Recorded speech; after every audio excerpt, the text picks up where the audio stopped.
Oh, YouTube? Are you working? Oh, you're working. Ugh. Yeah, man, I always thought that streaming was like plug and play, easy. But you do have to make sure everything is set up properly. And I guess after that it becomes more plug and play right now.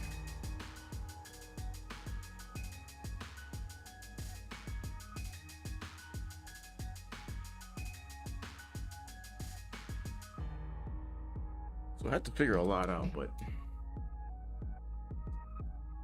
at least everything should be working now. I need you guys to tell me if audio is right. I'm also playing music in the background. I'm monitoring the volume, but I'm gonna need you guys to tell me if that's right. Right now I'm not doing anything on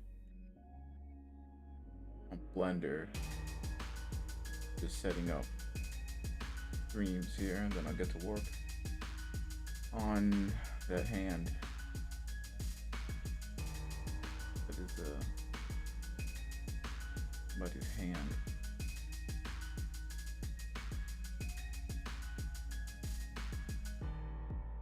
Okay, so let's see. Twitch. Okay, so I'm streaming to Twitch.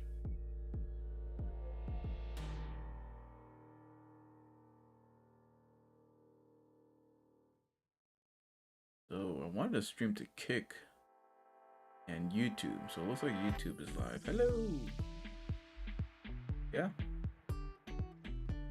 There's a delay, but I guess that's normal.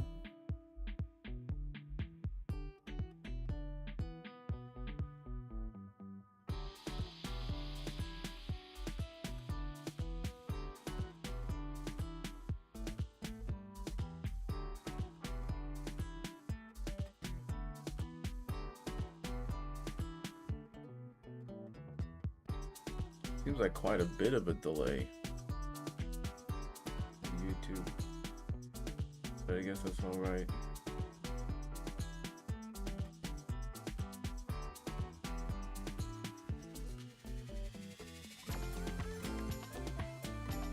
Dookie Duke. So the other one was Kick. Am I streaming to Kick?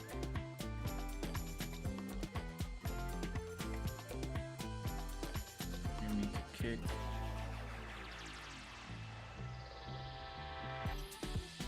I'm gonna go ahead and stream to Instagram too, should I?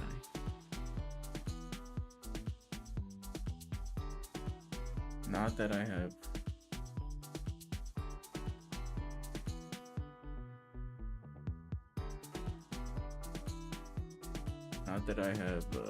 chat set up for Instagram. I don't know if that's a thing.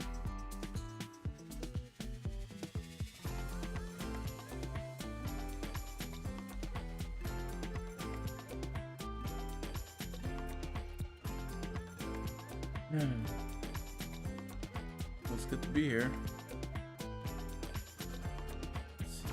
Just start Kick.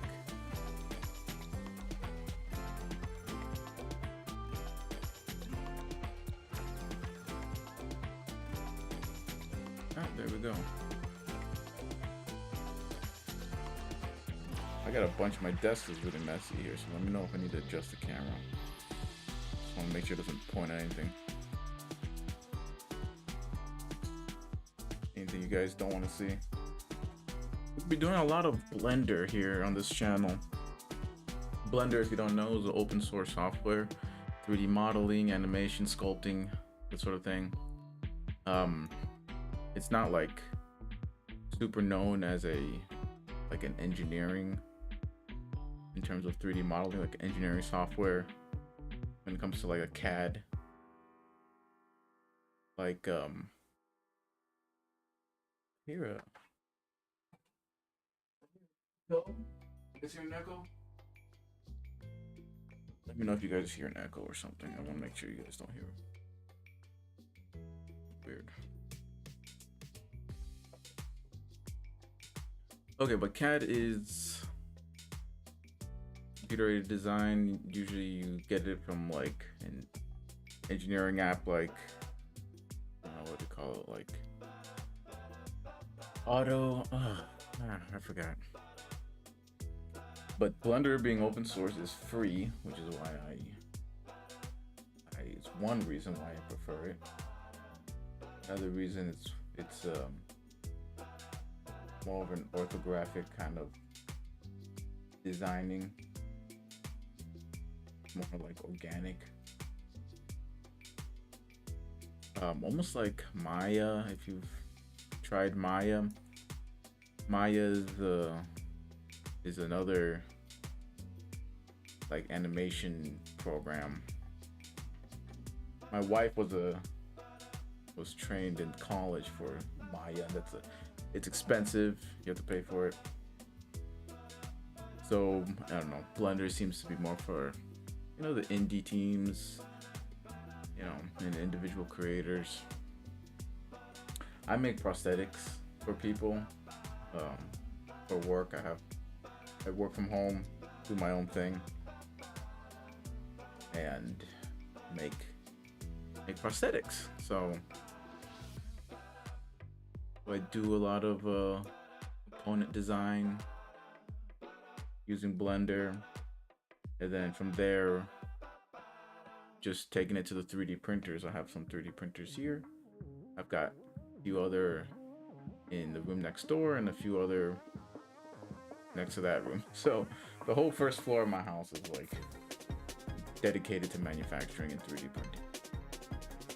But if you stick around, you know, you should learn something about using Blender in a way where you can take it to a 3D printer. And you know, these days 3D printers are pretty awesome. Like you can really take it to, if you learn a little bit about Blender or some sort of CAD program, and there's a bunch of them out there and some of them are free, but you learn a little bit, you can make your own product at home. You know, you start off with stuff that you need. Eventually you can branch out and start doing things that other people need. But it is awesome. 3D printers these days are amazing. I remember when I was a kid, I was a teenager, my friend next door got first like rep wrap 3D printer, and he was putting that thing together, and it was awesome. Back then that was like $2,000 for a 3D printer. Boy, and it did not have any of the perks. Obviously it did not have anything that modern 3D printers have, like a bunch of stuff, bunch of features that make your life easier when 3D printing. But it was still the coolest thing ever. I mean, you have to use a 3D printer to print parts for that 3D printer back then. That was pretty awesome. Let's see here, I just want to check the streams. Looks like it's working. Maybe I start streaming to Instagram.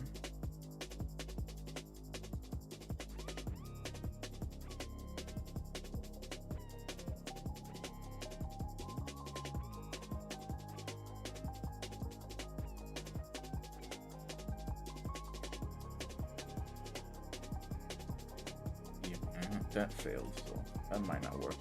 Anyway, let's get to work on this thing. So I've been working on this arm.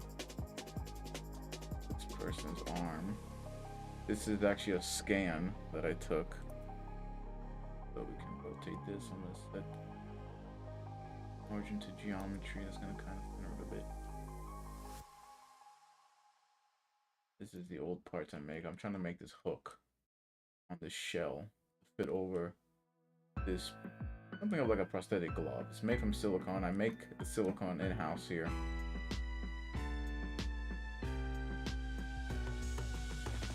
And since I make it in-house, I also have a scanner where I will scan it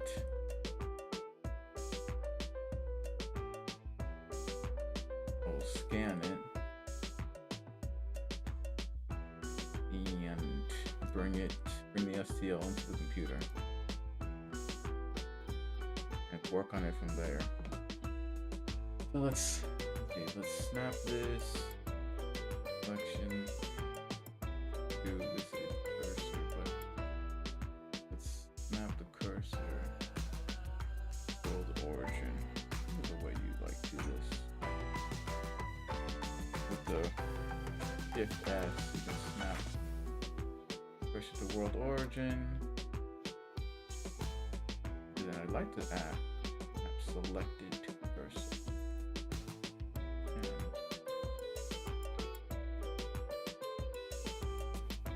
So with Blender, you really get quick with using Blender once you really start using these shortcuts keys.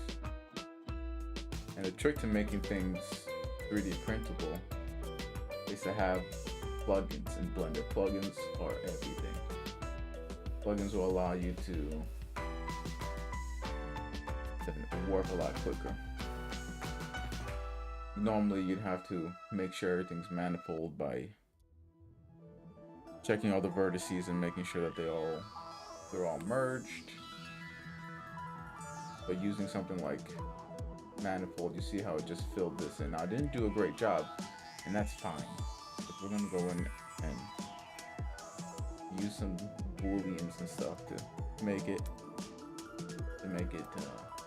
better.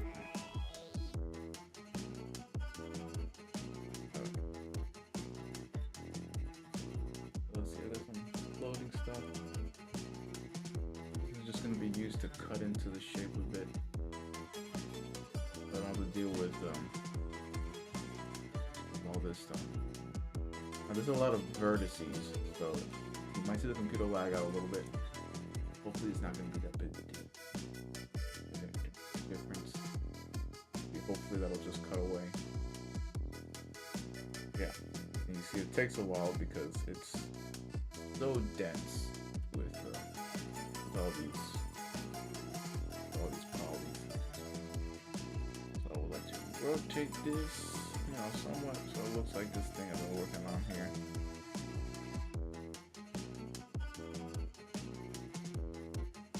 I'm gonna be making a new one because I just remade this. I just redesigned and remade this glove in basement here at silicone.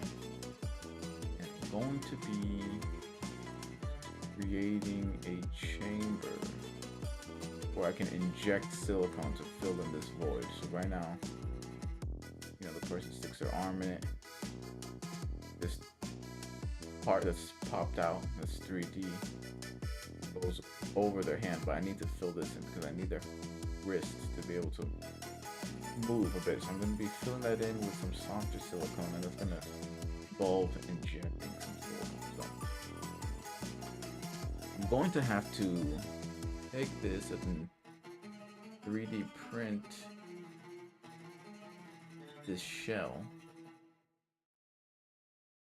I'm going to 3D print a model of this. I'm going to fill this in manually, probably. It'd be cool if I could do it on the computer, but I probably need to go in and fill this in with putty. And then scan it again, and then from there create. Because when I fill this in, that's gonna be like the positive. And I wish I could stream this to Instagram. Like, why can't I stream this to Instagram?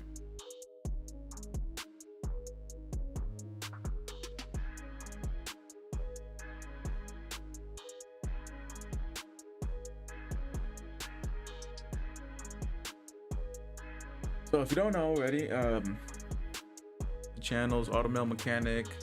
I'm also known as Optimum Labs. That's the name of my business. If you want to go ahead and subscribe, it'd be awesome. Love to have you guys along. I'm probably be streaming at least every other day. Probably 4 times a week. I don't know what they require here. Let's see, how do I get this? Stream on Instagram. Maybe you guys can help me. we'll be doing other things, not just prosthetics. We'll be making a whole bunch of other stuff. I mean, my son just broke my old school Sony headphone set. I'm gonna have to 3D print a new headpiece. We'll have to go through that. Most of what I do I've never done before. Most of what I designed, obviously I've never designed it before, so we just go through it step by step. And that's the cool about the software, is like you can make anything you want. And Blender is more artistic, more like sculpting, excuse me, than anything. So you can really like you can just like select the way you want to make things and then go from there.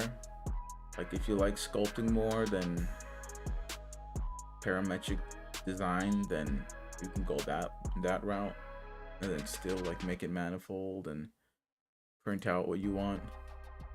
Or if you want to do the more engineering design, there's a way to do it on Blender, and there's plugins too, so you can make it more. More like CAD, these traditional CAD programs.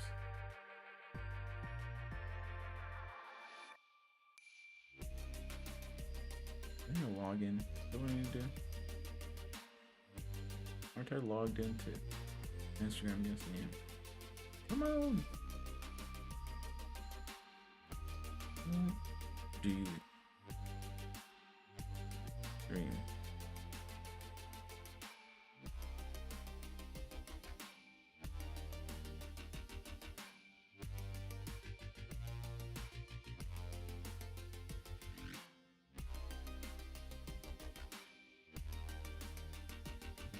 I just saw something funny on Instagram. Boy, that stuff really drags you in. Yeah, like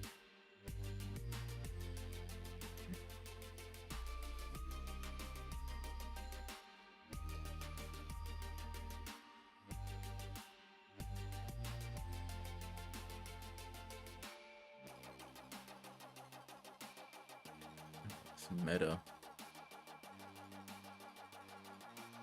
I don't know what is this. Threads. I never use it. No, there's so many platforms now for like all these social media platforms. It's impossible to keep up. You just have to like choose the ones you like and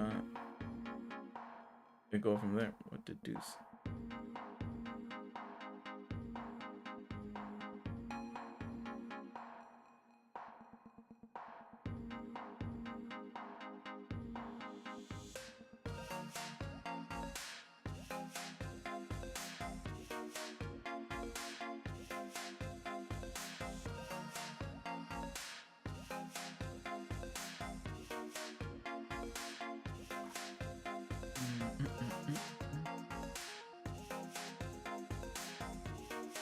I'll just work on the Halloween costume before. I was hoping I was gonna stream that like on Halloween or right before Halloween, but of course nothing like goes to plan. It took way longer than I thought.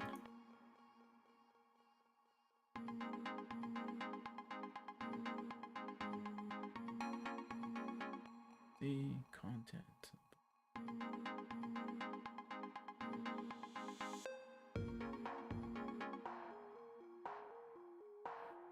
Like, how do you stream on Instagram?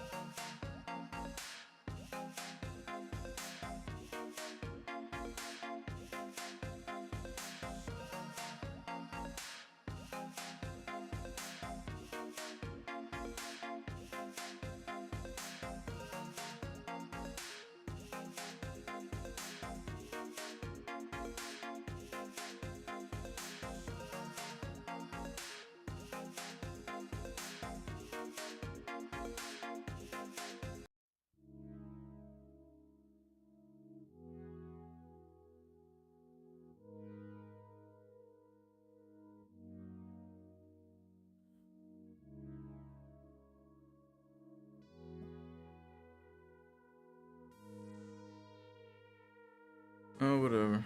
Is it possible to stream on Instagram? I mean, from software like OBS or something? Like, they just need to provide you the stream keys, don't they?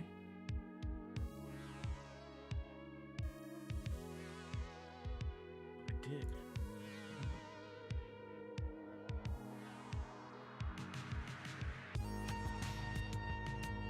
It's better to connect.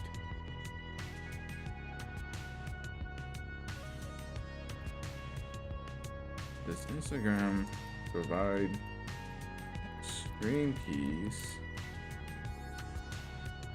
to stream from OBS?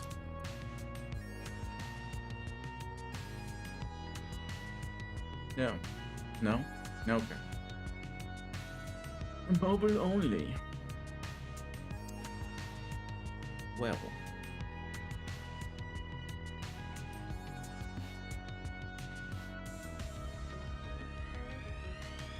What does it look like if I point my hand at the screen?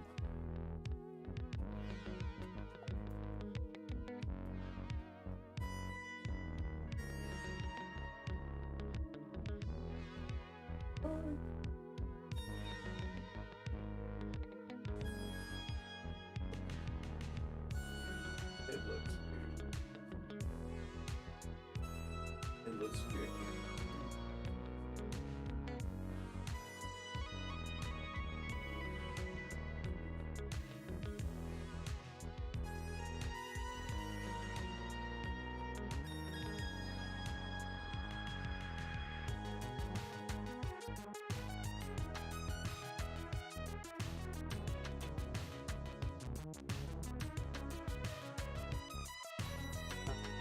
Okay, listen, if you're on Instagram,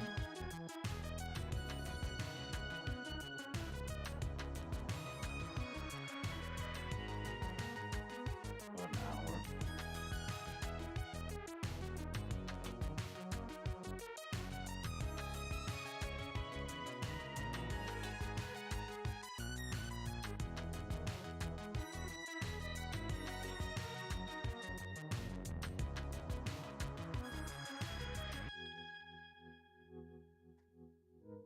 I would just say streaming live on YouTube and Twitch if you want to come check it out.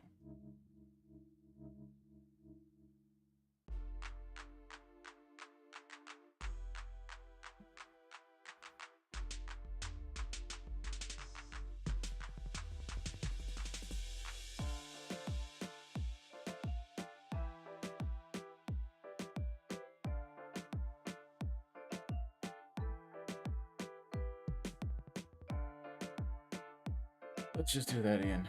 Okay. Please let me know if the volumes are not where they should be.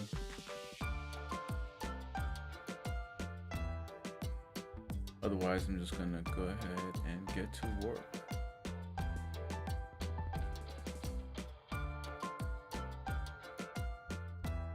Yes, it is too quiet. It'd be cool if somebody could put something in the chat. That would be awesome. Alright. So this is the scan. I just took it this morning. The silicone was raw, so it's in the oven right now actually. I just put it in the oven for 15 minutes. So we need to get this thing, we need to get part of this thing ready for 3D printing. I've done something similar over here. We basically need to do this. Okay, so this is what the actual hand looks like. And then so over top I've created, okay, so here's the actual hand. Over top I've created this silicone glove, basically. And then over that will go a hard shell prosthesis, which at first we're just 3D printing for a test. It may be made from carbon fiber later. I do laminating of carbon fiber. And that's something that, you know, who knows, in the future I might show you guys that. With it's basically impregnating resin, impregnating carbon fiber with resin. So here you see the zipper I made goes up and stops at the wrist here. And on the new version, I made it much longer. And I made some other changes too, right? And then of course I had to bridge the silicone to the second part of the hand. So we're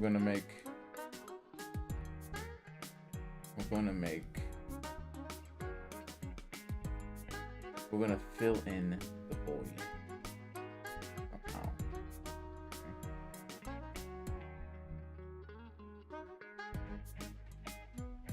Okay. Right, so I guess this was a scan I took after I filled it in. What did?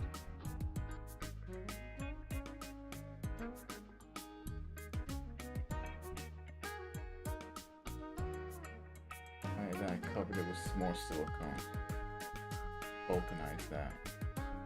Right, anyway, but you see this is what we need to create. So I'm gonna 3D print something like this. I'm gonna manually fill in the void.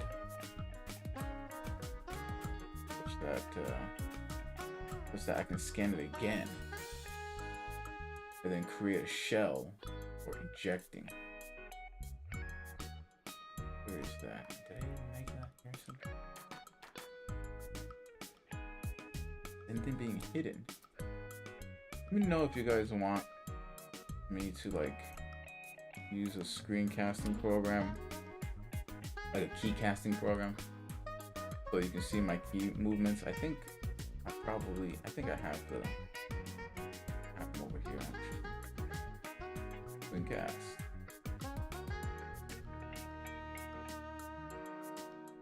There we go.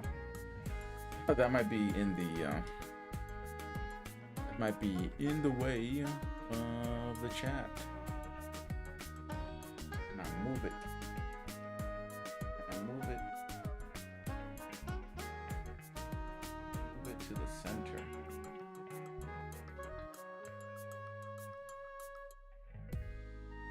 Maybe. How about that? Boop. There we go. That might be better. Oh, my back hurts today. Wait. Ah, there's the thing that I made. So I made this shell. And there I would just inject silicone directly into it and fill that void. If that makes sense. You guys can always ask questions. I've got my injection there. So ready to go. Alright, so first for creating another one of these. I like to have a hole in there because we traditionally in prosthetics we stick a pipe in it so that we can put into a pipe holder as a vice grip. I don't want to remake this part. So grab those vertices. You see, as I'm dealing with a lot of verts, it can get a little laggy. Computer is not terrible, but it's also not the best. I've just selected those vertices. I've made a copy of them. I'm gonna snap. I'm gonna set origin to geometry here. And if you just hit, here's a good example of how the make manifold thing works. Like if you were to print this, it's not gonna work. As a tube, if you were to print this as a cylinder, a solid cylinder, it's not gonna work because it's got no depth, it's got no shell to do it. Right, and if you wanted a solid cylinder, you want it to be capped. So there's a few things you could do. You could go into wire mode here, object edit mode. You could highlight those verts with press F. Now if you go into solid mode, it is a solid cylinder. But say your thing is complex, like the other models I'm working with, you can just go to make manifold, and it'll do its best to make it watertight. It's going to be essential. Bring that over here because we're going to need that to cut out our hole. Okay. So I like to make a lot of duplicates. It's not optimal, but it's good enough.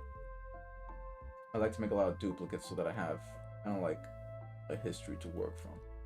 And of course, you want to Control S to save often, especially in Blender, because Blender has a tendency to crash, sometimes, and it's gonna depend on your system.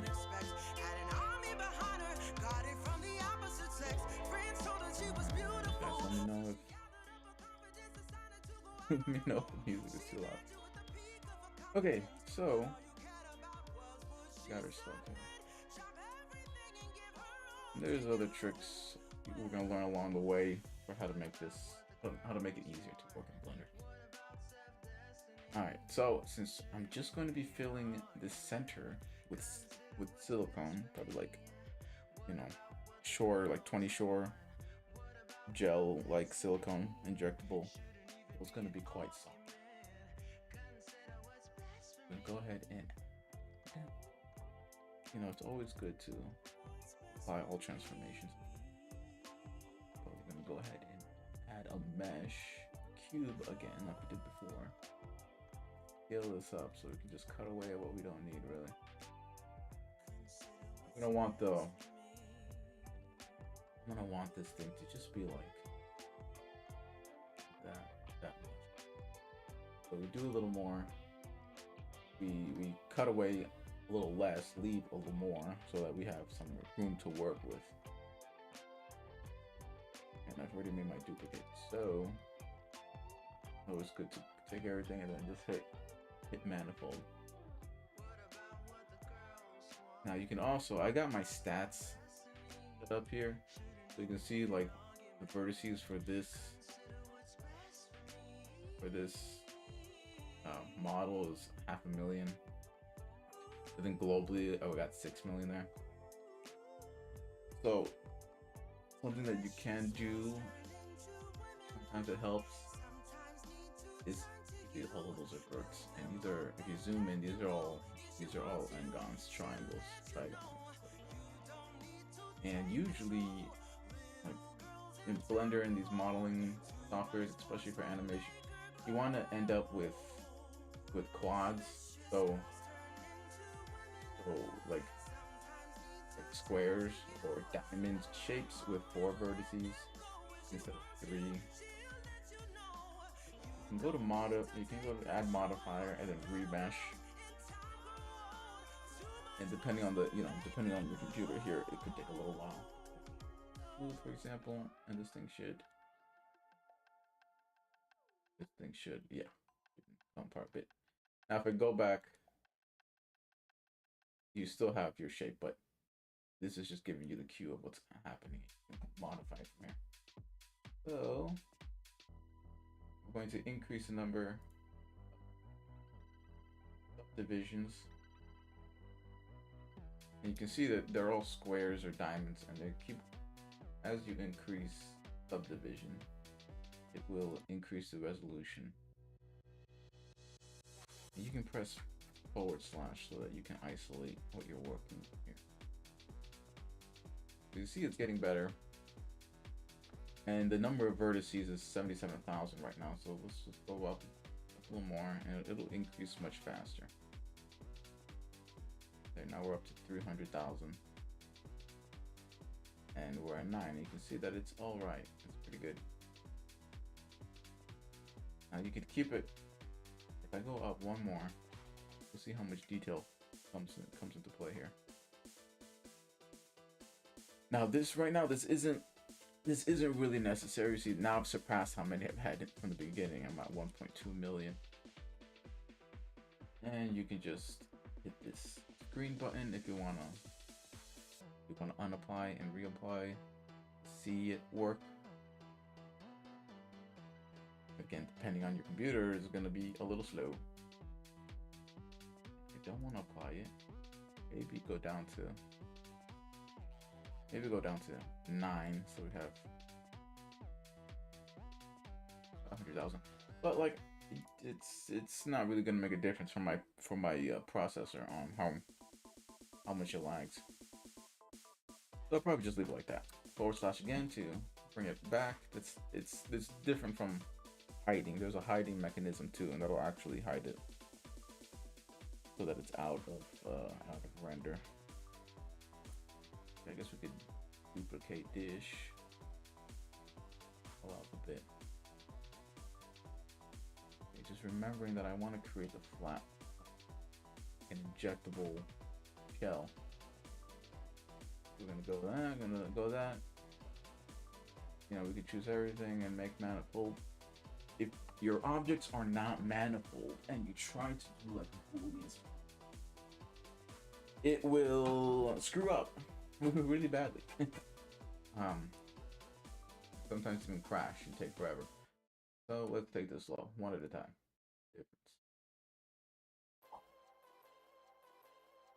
There you go.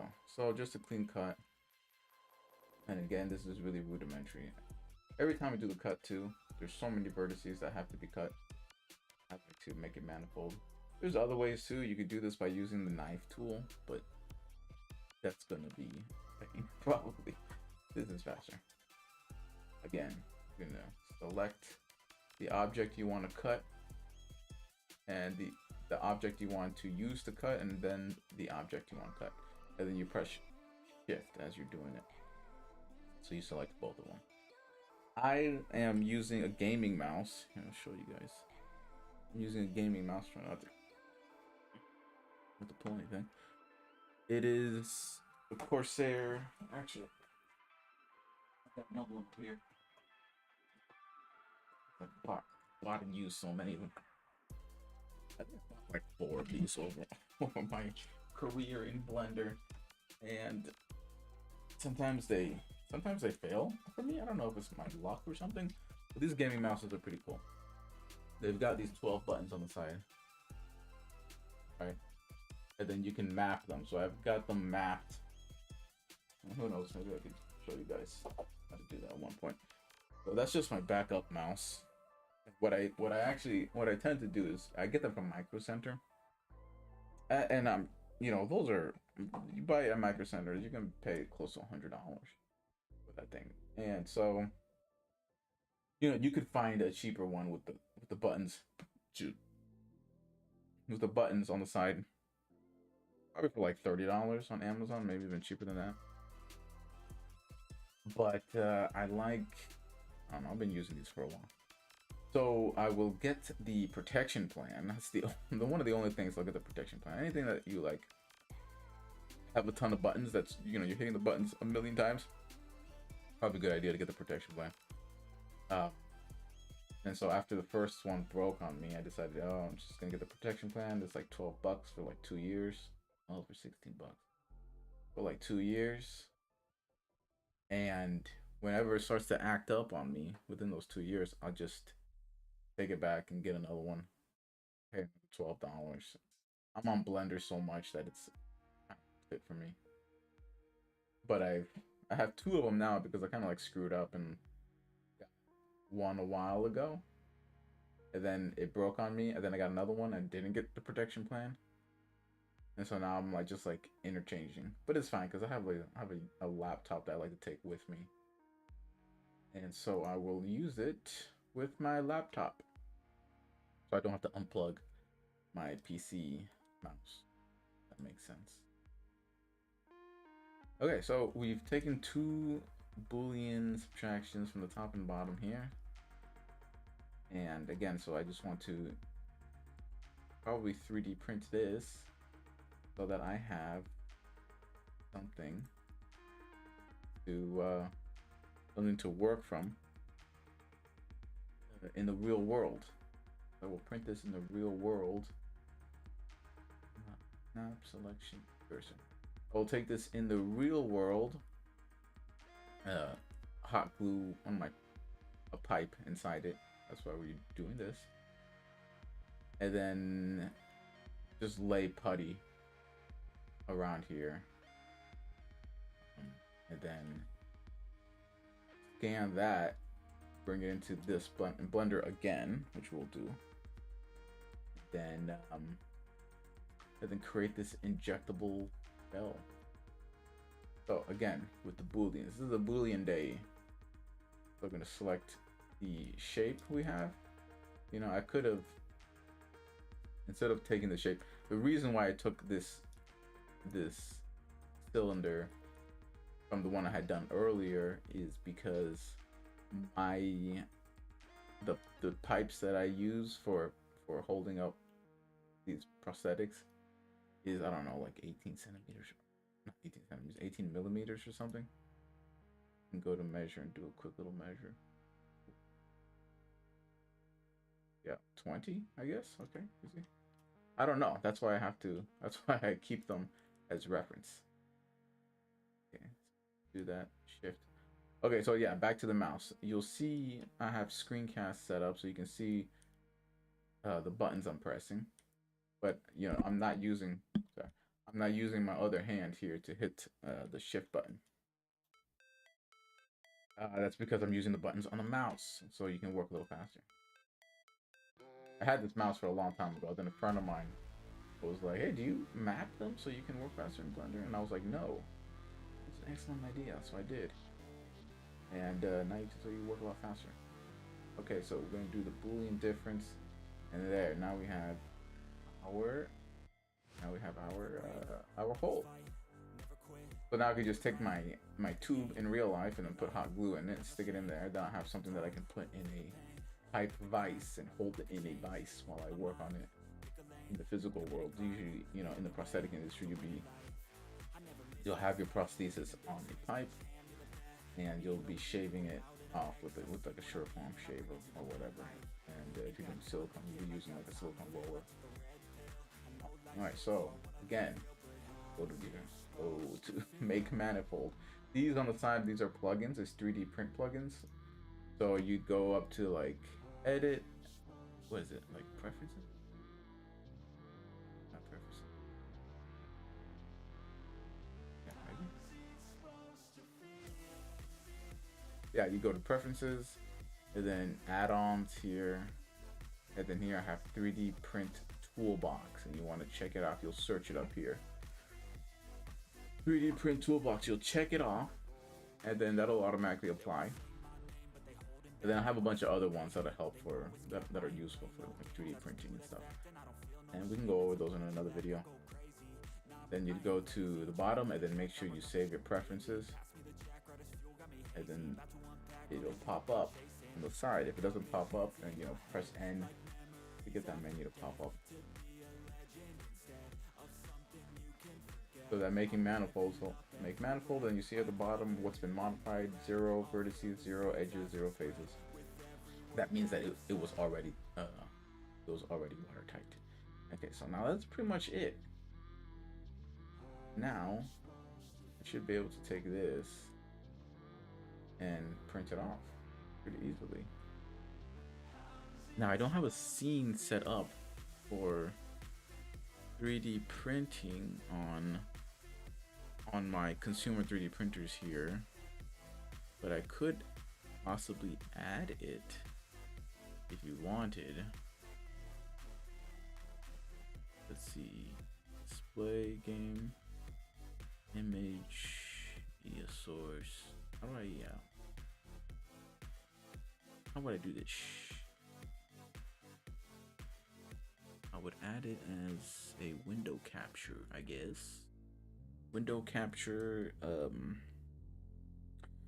Right now I'll be using Bamboo Labs slicer. Bamboo Lab slicer.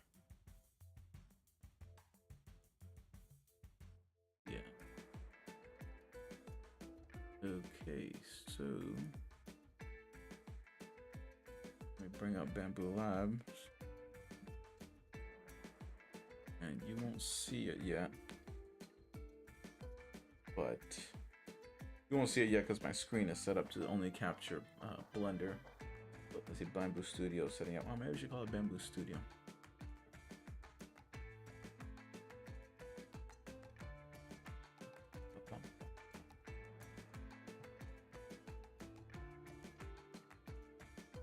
Okay, let me see if this will pop up here.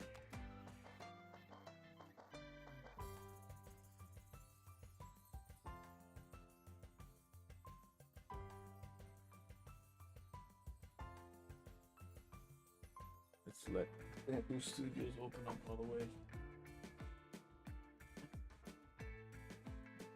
Open pop. Ooh. Let's try this again.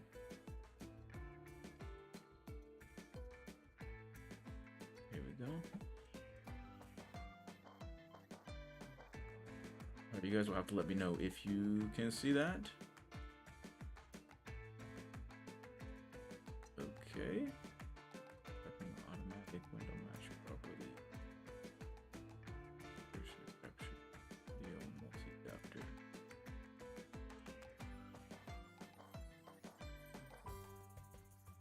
Pop up well. There we go. Okay.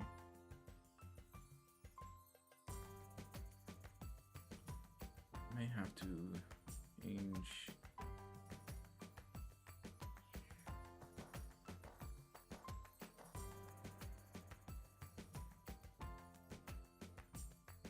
I'm gonna bring this. It's weird. It's only showing partially.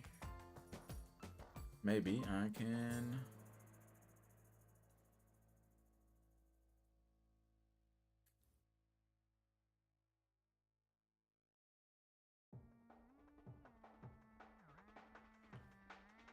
How do I do this to fit this whole flipping screen?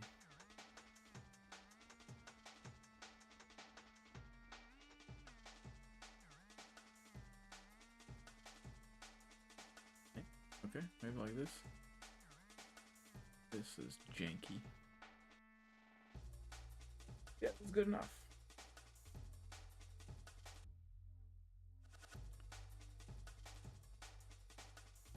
It's good enough.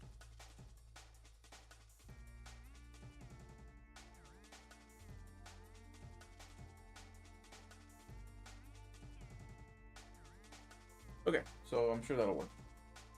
Now, message. And it's upstairs. Cute boy, little baby boy. Comes now. Okay, so here we're going to bring in. Yes. Good. So back to Blender.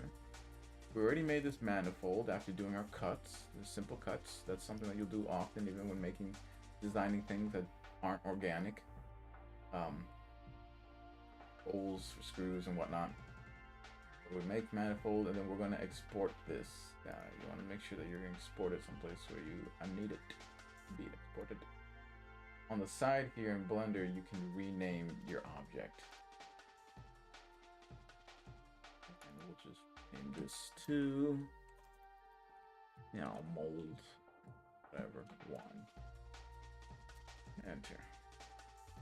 And export.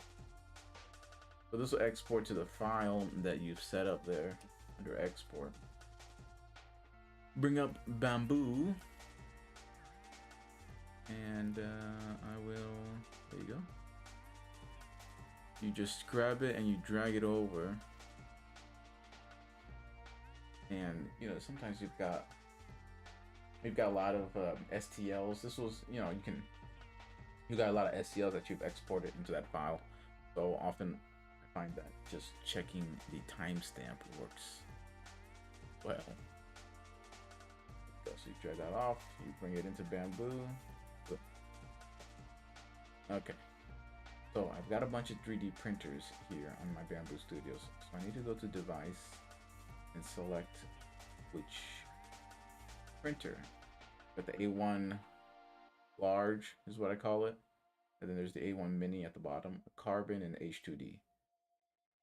So this is small enough just to print on the mini. And right now I have PETG set up in the mini.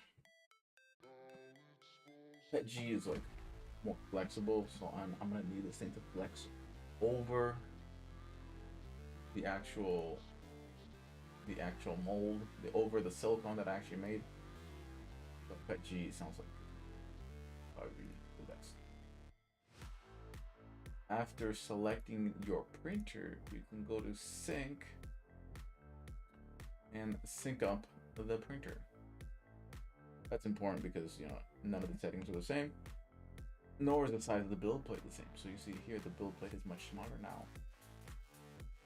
You can see the single filaments too. You can click the object and then go to auto orientate. And then it should try to choose the optimal side to print. Optimal side is flat and it does not have that hole, so no supports needed. If you wanted to manually do it, you can just lay on face, and then it's got these neat little face things that you can select and play. Wanted to print it on top of the hole, you could do that, which is also fine. You, depending on the material, you wouldn't need support here regardless, because the printer will do bridging. And sometimes you want bridging instead. Like I could see if I printed it like this, then let me slice it so you guys can see what the slice does. The slicer, you know, just takes the mold and then cuts it into slices for the printer to print. Now if I were to go here, you'll see it just creates a bridge. Just creates a bridge of filament. Here's a filament pathway. I think here someplace is a way to play it so you can actually see it. But this will cause a tiny bit of drooping to happen depending on how big that bridge is from here to there. It'll cause the filaments to droop a little bit. And I mean, that's not necessarily a bad thing. If I want to glue this thing with hot glue onto a pipe, that will add some, you know, some three-dimensional grip to lock in. So let's just try that way. The other thing is, this is way too dense of an infill for what I need. I really need the bare minimum. 2 wall loops, which is more than what I need. See here that the infill sometimes causes it to stack to 3 or 4. But we're gonna go down to in strength. We're gonna go down to harsh infill. We'll change that. Let's try like 3%.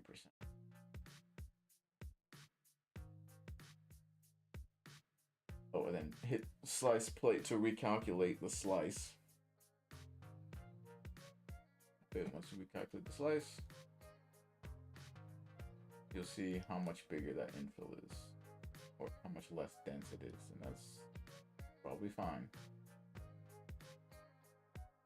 It'll also cut down on the print times. Like here we got 2 hours and 17 minutes. If you were go back to 15, I didn't see what it was. It also takes a little bit longer if you're high density. So that added like an hour and a half. Go back to. So the slicer is optimized. It'll try not to reslice things that have already been sliced. Okay, so that looks good. We'll just go back to prepare, make sure that this thing is in PETG. Right click, change filament, PETG. The printer's right here next to me, so you guys will probably hear it fire off. Send it to the printer. Yeah, printers are so cool. Like, I'm sure. I am so sure we'll have. I mean, people are gonna have printers like in their house, the way that you have like a dishwasher in your house. Like everyone has a dishwasher. It's an appliance. It's going to be an appliance in everybody's house. I mean, it's an appliance in my house, and it pays for itself. You know, not only can you like go onto in Bamboo Studio here, starting in Bamboo Studio here, you can go like say home, okay, and here's stuff that I've made. Oh, can you guys see that or not? No, you can't. That's interesting. I wonder if it's blocked. So in Bamboo Studio here, you can't see it, I guess, but there are tons of things that people have already designed. Every day there's more. Like literally every day people add 100 more things to that are 3D printable. And so, if you don't find something from there to print that would help you in your everyday life, you'll learn a little bit about CAD, or you'll learn a little bit about Blender, and you're off to the races of printing your own things. And printing your own custom things is really where it's makes your life easy. I've got tons of 3D printed stuff just laying around like right now. One example, like I've got way too many devices like on my table here. I've literally got like a PSP. I'm old like that. My modded PSP, and I use like a 3D printed stand for it for charging, and it says PSP on it right there. And I'll just put it on there and plug it into my charger and have it sitting here on my table. And like I said, I've got a lot of devices. Here's my scanner. I just scanned the top of the headset. My 9-month-old just broke off my head, so I need to make another one. So here's the back of the scanner. See, it's got a lot of cameras, LEDs and such. I should really plug that in. Then I've got my PS Vita here, and it has both joysticks. Awesome. Got them from a flea market, so I haven't had them in a long time. But I have like another 3D printed stand for the PS Vita. This one was done on my multi-material printer, so it has the PS Vita in black there. I think I made this from, I think this is like ABS. This is kind of like Lego material, and I have it in like black and white and different things. So I have the Bamboo H2D, so that'll allow me to do that like really easily, quickly. It's done charging, but I'll lay my PS Vita on it. Although right now it's got that case. And then I also have my daughter's PSP here. I got a 7-year-old, and even the joystick here is printed. So my daughter wants a pink PSP since I have this from. I've got the blue PSP with the modded case, and I make videos sometimes on this. I'll be making a video on how I did the clear housing mod, except I'll do it on this one and I'll do it in pink for my wife and my daughter to share, because they want their own version. My daughter will play like Hello Kitty and Kirby and stuff like that, and on this one I have like all the other stuff. It's got a clear case on it too, just to protect it. This was always a PSP I wanted. It's even got like the LED. Right now it's playing Final Fantasy Crisis Core. I got LEDs and the D-pad and the other pad. LEDs in the bottom, and then blue LEDs in the trigger. I'll be doing something similar with my wife's PSP, except it'll be in pink and it'll have like white buttons. And I'm not sure what kind of LEDs. I don't know if I'll do like red LEDs or yellow or just white. It'll show through the plastic. It'll look kind of pink. But the red LEDs draw a little bit more power than the blue ones, so they can cause some crashing on the PSP, especially when it spikes. They're wired right into the speaker, so it can. But like I said, the joystick is 3D printed. I know you can get them like for just a few cents, like $1 or something on AliExpress, but it's way more fun to print it, and it's still cheaper. You can get more. You can get them at different prices. I mean, you can make them at you can customize them. I printed it myself, so they have a little texture built in just from just from the steps of the layer lines. And I make all of those. I got tons of STLs that I've made over the years. I'll have to go back and revise them, but I'm probably gonna make them available for download across or all platforms. Some of them will be paid, some of them will be free. But I've got tons of STLs. I don't know if computer will let me show it. So let me see here. Yeah, if I go to my Stream Deck here and I go to general products I've made. Try to, let me see here. Go to show you guys in the, what is this?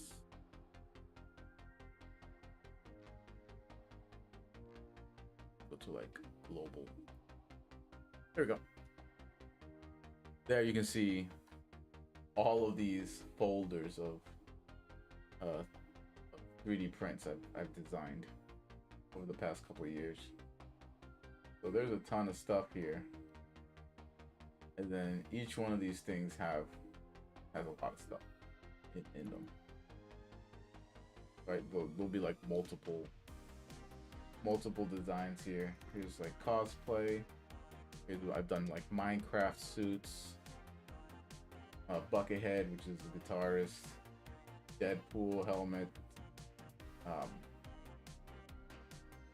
and like a Minecraft skeleton I was talking about earlier for Halloween. I was a Minecraft skeleton. I got it here in the other room.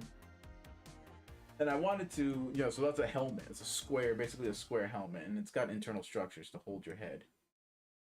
But these are all like lessons I've taken from 3D printing and from the prosthetic industry, or wearables, because I deal like in wearables to make everything kind of like comfortable and stuff. But there's a lot here to do, and I have to go in and optimize each one and make them available. So let's go back to Blender here now. I don't know if you can hear it, but the printer has started over here. So that thing is going to be making what we just designed, which is basically just a cutout, right? So as we make that cutout, and that's finished, I'll take that, I'll put the pipe on it, put it onto my jig, and just sit in front of it and roll out some putty or something. It could be silicone, it could be I think I'm gonna use like plumber's putty because that's cheap and whatnot. Gotta have it here. And then from there, I'll take another scan and then make it into an injectable mold.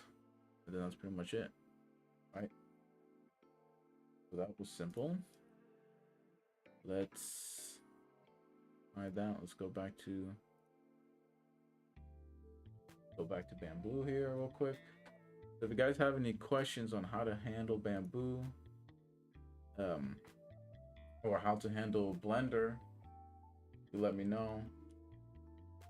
I'll be streaming, at least 2 or 3 or 4 times a week. At least 3 times a week, hopefully.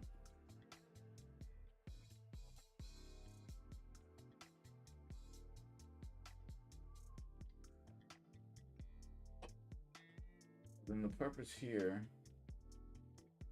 end goal, is to have this shell, and I'll print this from like carbon fiber.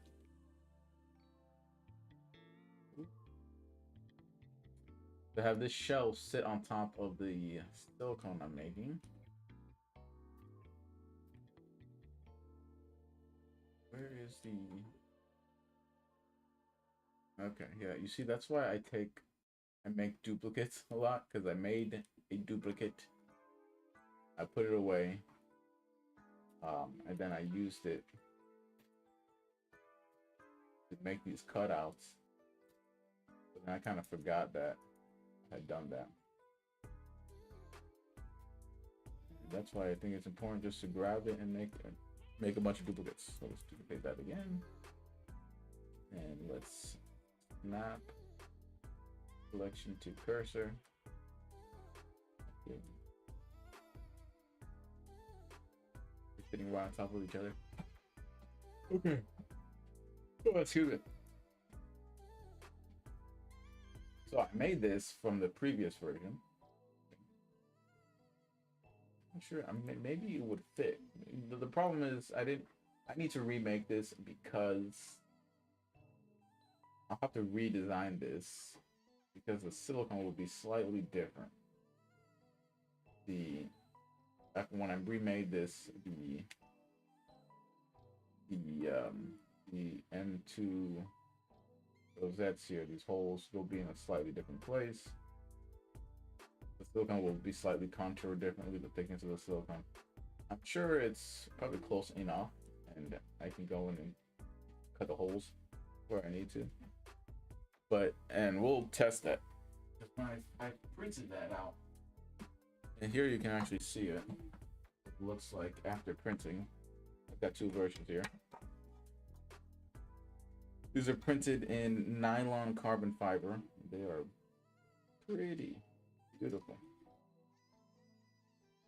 They are very close in weight, but this one's actually twice as. This one's a little bit thinner. This is like 0.4 millimeters thinner. It's got this thing in the back. First of all, I don't even know if you can tell that it's been 3D printed. You gotta look really carefully at the fingers. But when you drop this thing, it sounds like aluminum, which is super cool. Because 3D printing has really come a long way. It's so strong. That was just a little support material, because when it prints, you're gonna need support for the overhang. So that was overhang. Little tree support is what helps it print in midair. This one still has it. All right, so the hook comes next. You can see in Blender here, I have a hook set up. This person can use a hook as somewhat of a tool. The hook ultimately will be made from stainless steel. So I'm going to take some stainless steel and I'm going to replicate the hook we designed based off of it. But since this is just a prototype I'll be sending off, the hook should really snugly fit into this holder. Now the issue is these 3D printers are so accurate that I just took, as you saw before with the booleans, I just took a boolean subtraction from that hook out of this porthole thing, right? So by doing that, it's going to make it fit like exactly, maybe too well. That's the thing. So this one fits a little bit too well, and I could go in and trim it with like a razor. I'm tethered here, so bear with me. Yeah.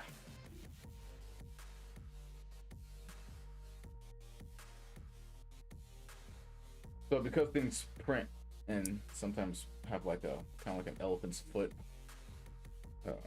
mushrooming, like when you print directly on top of the build plate here on the printer, that first layer will be slightly like squashed into the build plate, and that's by design because it'll allow your print to stick a little bit better to the build plate, but also it'll create like an elephant's foot of like mashing it out a bit. So that mashing out can cause some resistance too.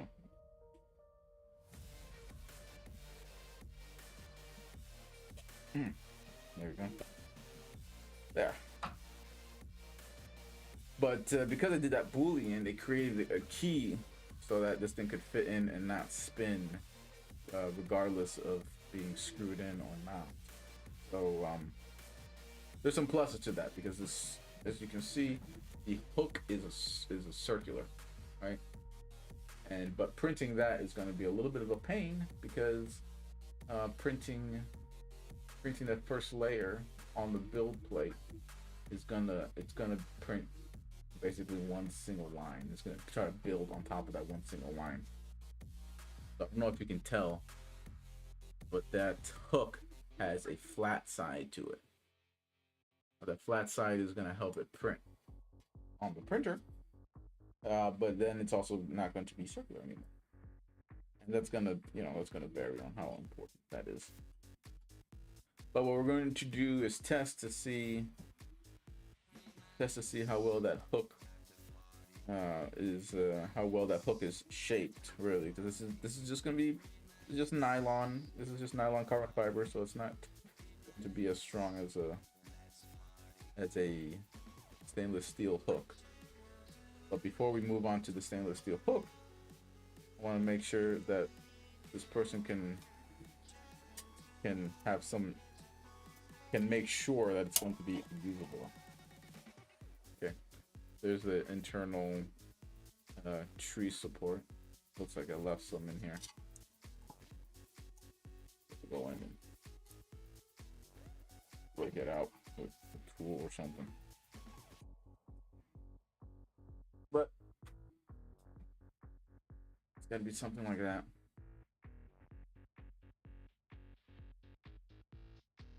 And I can imagine this person using it, and that's not too terrible.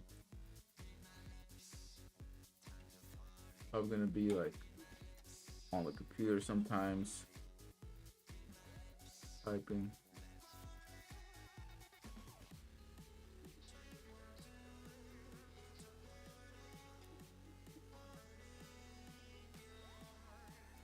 Excuse me.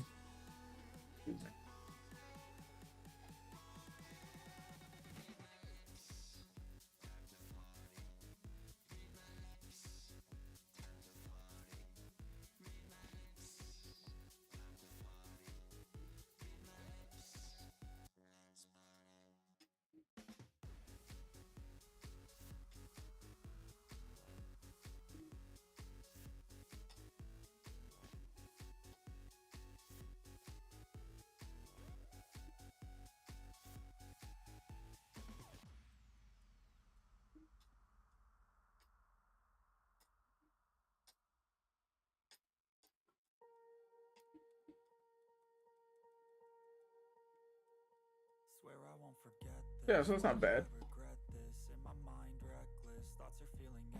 The only thing is it's at a slight angle, which, I mean, that might be a good thing. Because you'd think that humans are... You think that humans would want things that are 100% straight. But we often don't.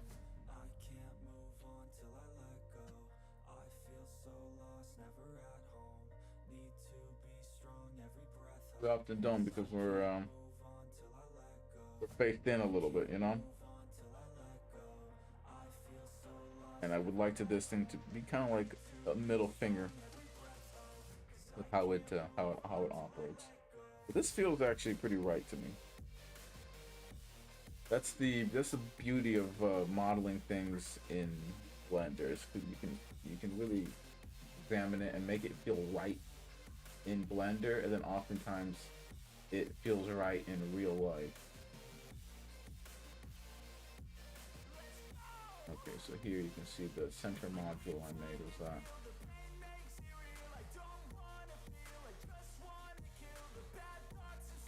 And that looks blobby because I took it into sculpt mode to make it fit, and I went in and I sculpted it a bit to make it concave, and then we're adding it. But we're gonna show you this later.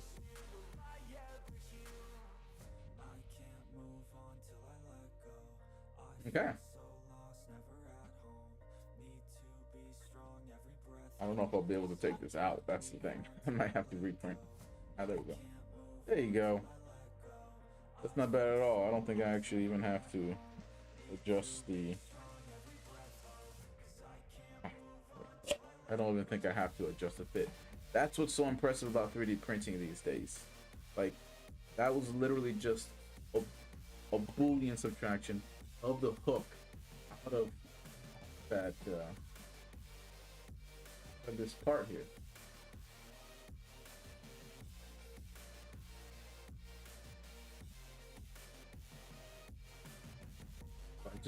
I just took this and I subtracted it from that.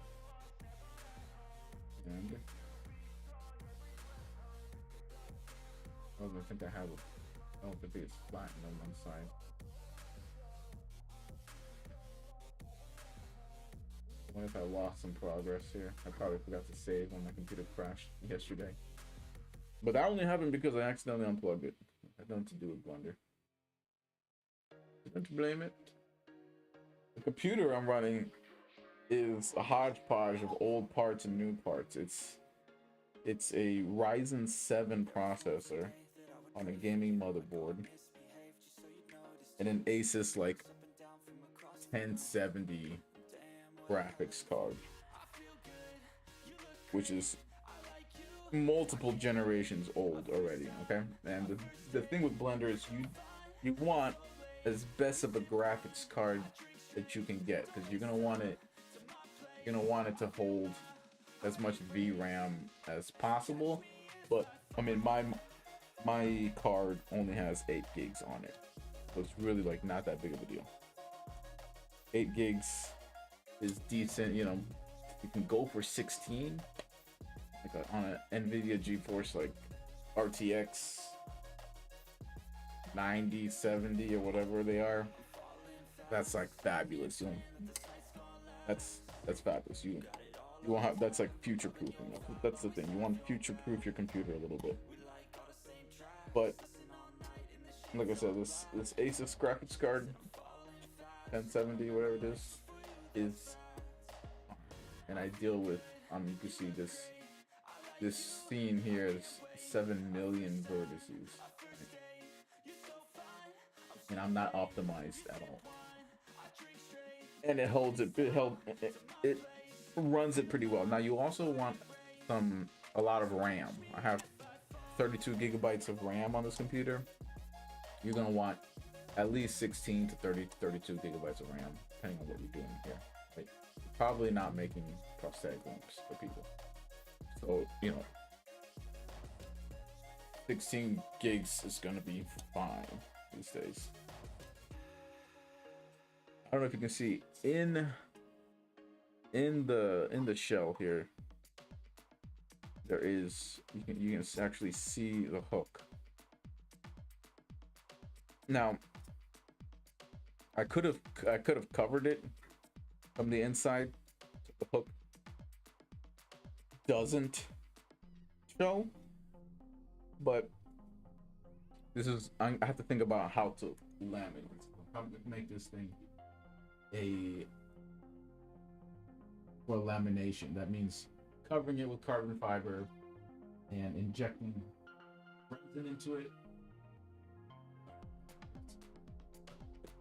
Injecting resin into it and letting it cure hard enough.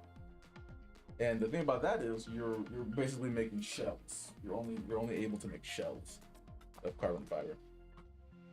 Like when you see carbon fiber parts on cars and stuff, it's basically usually just a shell. If you're making an internal part, you have to like adhere it, glue it in, or do a multi-step lamination, which takes a lot. You know, double the time, double the effort, sometimes double the money.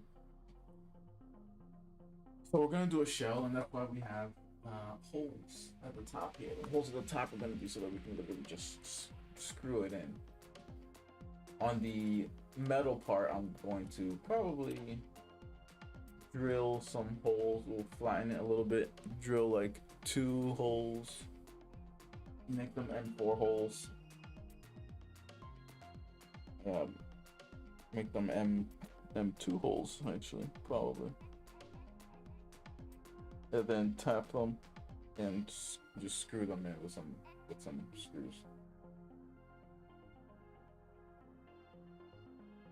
That'll be for a later process. That's it for the end. But there you go. That's how you make. That's how you make. That's how you do some Boolean, so that you can do some simple 3D printing. Afterwards, we're gonna have to go through and do this again. Get some actual. With the actual part here that's printing. I'm gonna be ending the stream at like 3 o'clock. I'm gonna give us a few minutes because I gotta go pick up my daughter from school. So it's fine. But like I said, my son, my 9-month-old son, he just broke my headphones.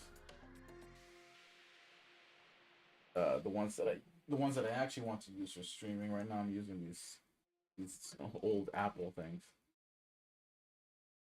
and I'm going to make a new headpiece for this. So I had it in the other room, and I've taken a scan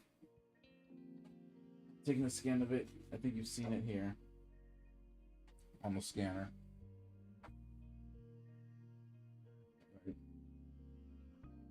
And then I think I've sent this to myself already. Have I? I can show you guys what's up. Go to game here. Here you can see what I'll do is I'll make a new folder. And then, I don't know, make it headphones. But actually,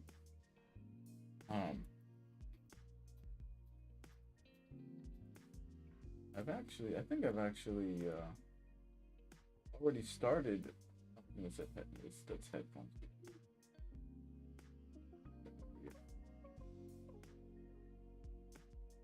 Oh yeah.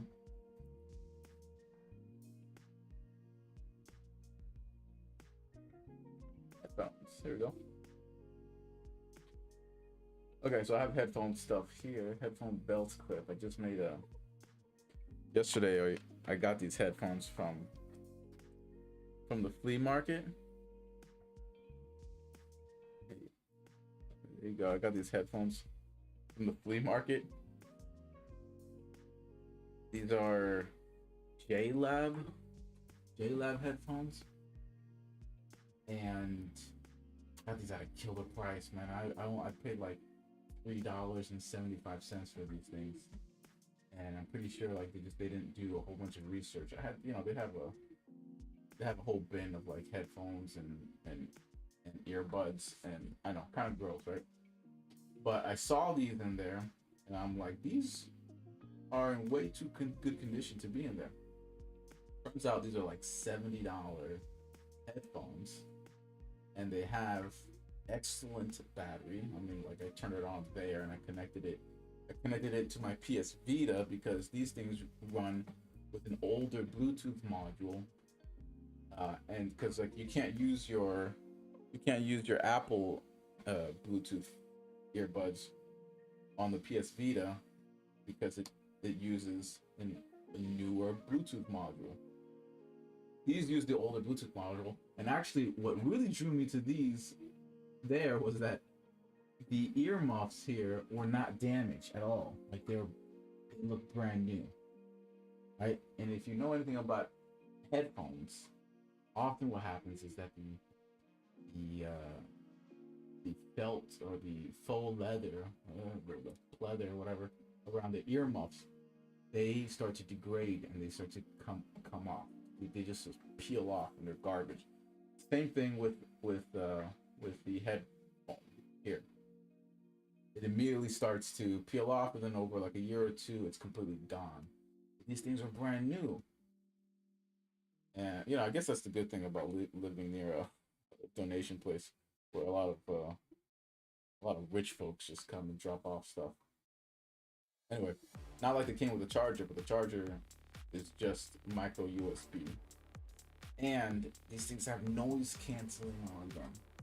Just like hit that button, and they go into noise canceling mode. and it's not on now.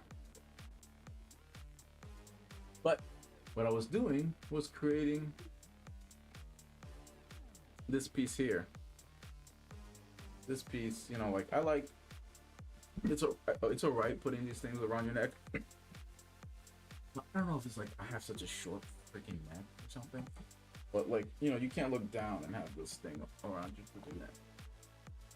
So I was like, I've got belt clips. I've got like these belt clips I bought, like it's like a gun belt clip, but I've attached a like this 90-degree camera mount to it, so it's just a camera mount on a belt clip, right? And then I've 3D printed really quickly yesterday. I designed and 3D printed this adapter. And what the adapter does is just clamps around the headset, right? And it's out of the way there. So let me bring it up for you guys. So it just clamps onto the headset, and it's a quick swap. It's a quick release button, and it clips onto my belt. I could just go around and have this thing bolted in, right? And just hanging off my belt, just like that. Okay. Then it's totally out of the way, and I can even sit down and it's fine. You know, I can move it out of the way while the belt clip stays still.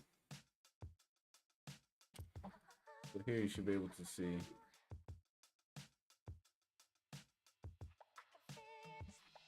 Here. Going it up again.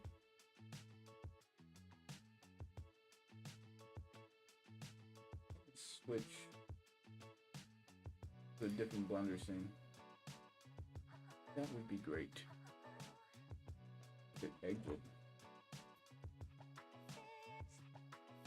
Always save, you know? Always save before you exit. But, you know, there's nothing wrong with just like starting anew. Yeah. Better. That's cool. OBS actually works pretty well.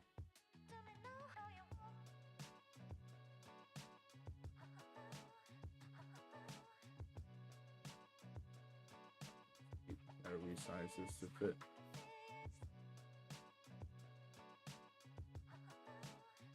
Rather than closing and starting another one. Okay, there's the belt clip, so you can see that the headphones loop inside here. You see it's slightly bent. So it just grabs onto one of the legs of the headphones. And then these holes, just like we did with the booleans before, they just screw into my they screw into the male portion of the quick disconnect here.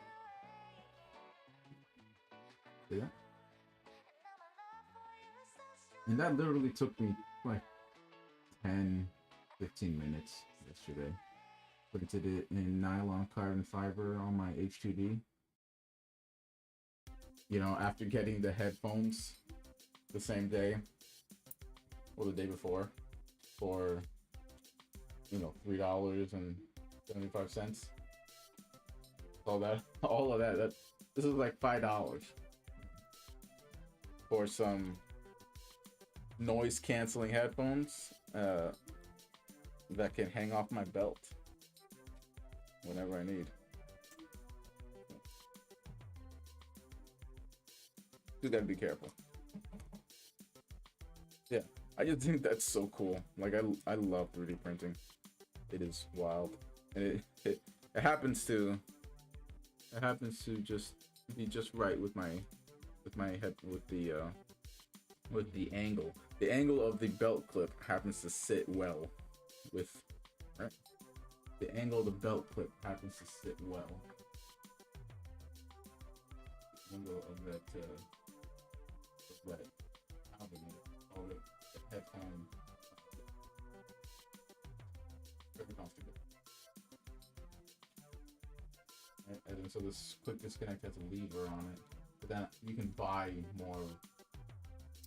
You can buy more of the quick disconnects. And then have them on a bunch of stuff. I have one on my phone, my phone camera mount. So I can clip my camera, my phone, at the waist. I never liked the traditional phone belt clips that are like you need to have a case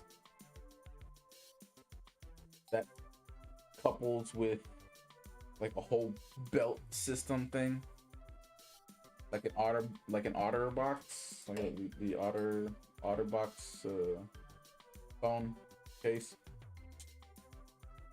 and it needs to like clip to the exterior of like a belt thing, whatever, and then you can put that onto your waist, so you have like, I don't know, it's big and whatnot. I just wanted something small. This is tiny compared, and it's more modular because I can just simply buy the male portion, and then I can use a 3D printer and attach it to anything. Anyway, so in the headphones section here, let's go right file save. What we're going to do is start a new. We're gonna start a new Blender scene. Save this. I didn't do anything. Exit out. And then on my Stream Deck has more Blender stuff. Okay, start a new Blender instance.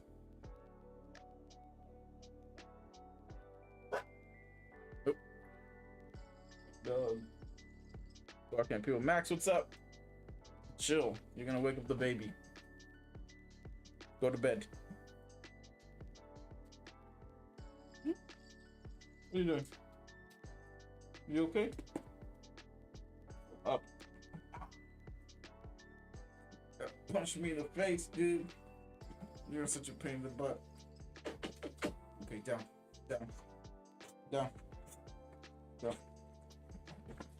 Bedtime. That's a good thing about having glasses, you know. Hard to get scratched in the eyeball.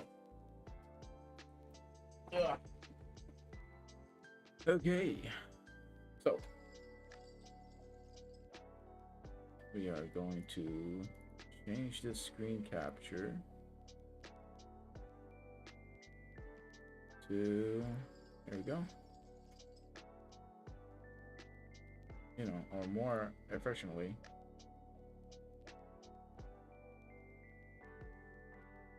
Just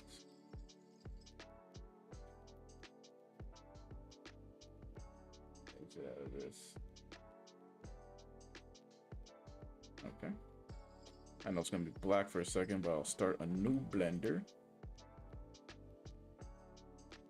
A new Blender instance. With Suzanne, the monkey. I like starting with Suzanne.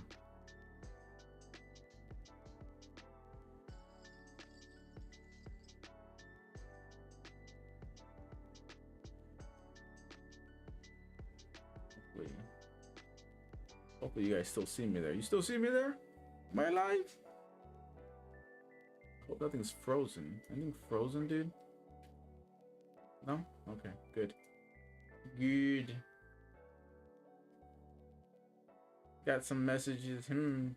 Keep viewers. Oh yes, buy viewers. I've never done that. Never done, never will.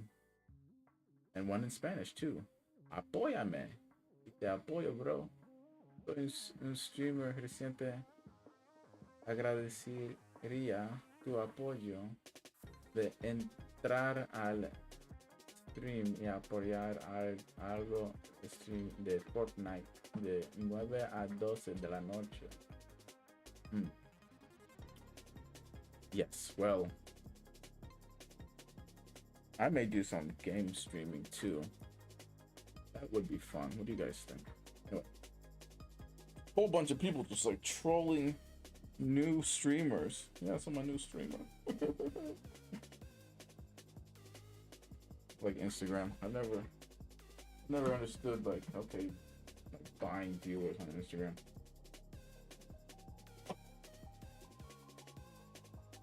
Like I don't have that many followers on Instagram, and I'm sure I could buy and like boost myself since I have a business and I'd like to grow more, but that's not my way. That's not my ninja way. Okay, Suzanne, you gotta go. So I'm gonna need to go soon. But I gotta go pick up my daughter from elementary school. It's funny, she's actually going to the same elementary school that I went to. Pretty interesting. Alright, so the scanner that I used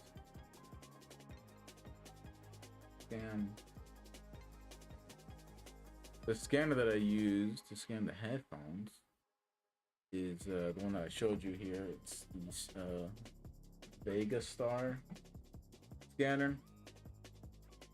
It's a handheld of China.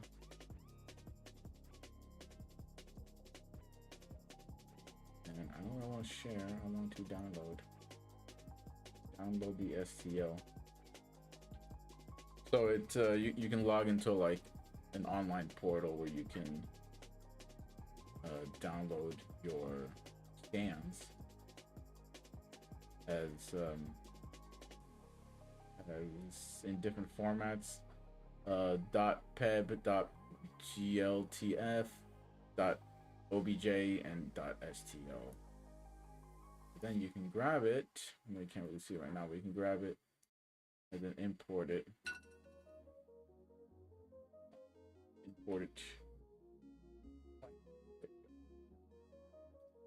Okay, so you see, make sure you guys can see that. So my son just kind of snapped these in half, and then I tried to glue it with some super glue, which I know is kind of dumb, but I mean, because it's supposed to be bendable and stuff, right? But the glue that I have is like industrial grade glue, and so I want to set origin to geometry, please. There we go.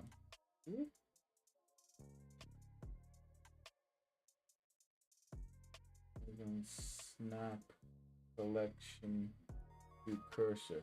Okay, so the headphone. For me, I have to rotate this. Rotate this around the X.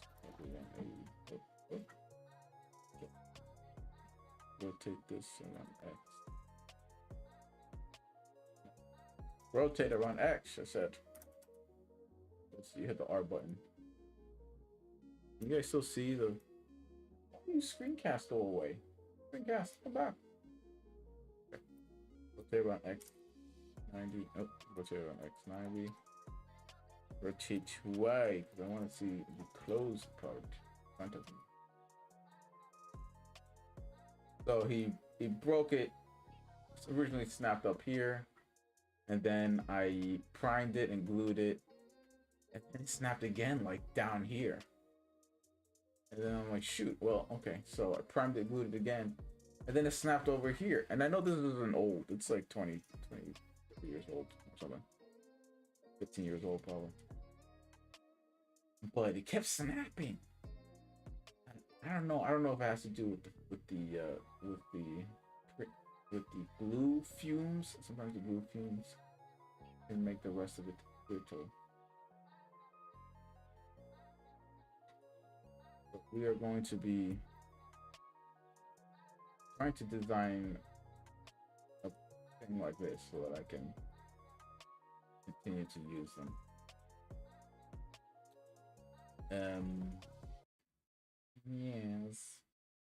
Yes. The other thing about having a 3D printer and like knowing how to do this stuff a little bit is that people start asking you to do things for them. My wife has this purse and she wants this internal structure inside of it to kind of hold it up, but also provide compartments. Like she wants something that's gonna have compartments, which is cool. That's fun. Let's see. Does this thing have? Okay, so we're gonna start with a circle.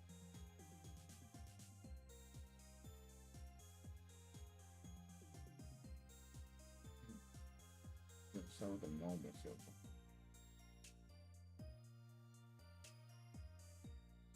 Yeah, 2 minutes.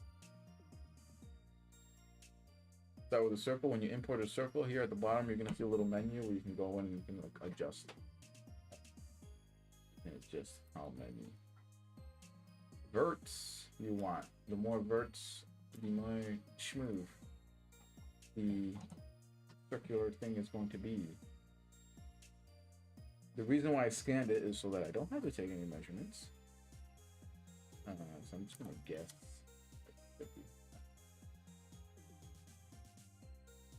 And right. I'm gonna try to center this a little bit. And it's not gonna work, so don't hold it against me. I'm a novice too.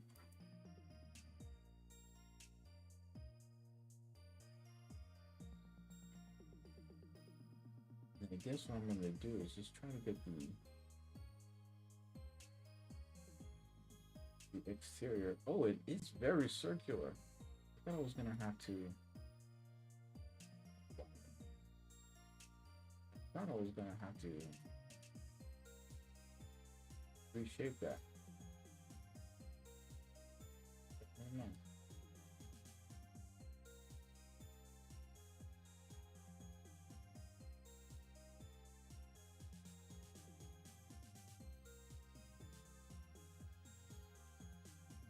Okay, so I'm trying to grab the exterior just best I can. It doesn't have to be exact, but that's actually funny how exact it is. I was going to go into hit proportional editing and then like tab into there's a lot of verts. I don't need to do all that verts. And then like you can move it with G, so you just like grab a few vertices, move it with G, and you can use a scroll wheel to expand the sphere of influence. Right, you see, there you go. And then as you expand the sphere of influence, you start grabbing more and more of the verts, and you can change the shape if you want. So I was gonna make it like, but it's already pretty darn close. So I don't need to. Okay, not bad. There's some mechanisms here that we're gonna have to deal with, but that's just the start. Okay. Again, like I said before, you can grab this and you can hit like F to fill it in. Don't the solid mode. Now you can see the solid. And then I was going to like take this and then press I to inset and create the internal portion to give this thing some thickness. Wireframe. We're gonna do all of that in another video or stream or whatever. So thanks for following along. I appreciate it. You guys all beautiful. Love you. I can say that because there's literally no one in here. Okay. I'll see you guys in the next one. Appreciate it. Bye-bye. I stream now. Gotta go pick up my kid. Wish me luck. Wish me luck. I just want to keep doing this. Anyway. Don't forget to save. Control S. And then go into wherever the deuce you're saving it. You gotta go into the labs thing. General objects. General objects. Headphones. And this top of the headphones, what do you call that? The crown? It's like a lateral crown. Headphone crown. I don't know. Headphone crown. That could be confusing because I've literally made a crown for my kid. Okay. Safe. All right, guys. Thanks for joining us. We'll be here, I don't know, again tomorrow, maybe the next day after that. And we'll keep working on stuff together. All right. Ask me questions. Love you all. Bye-bye.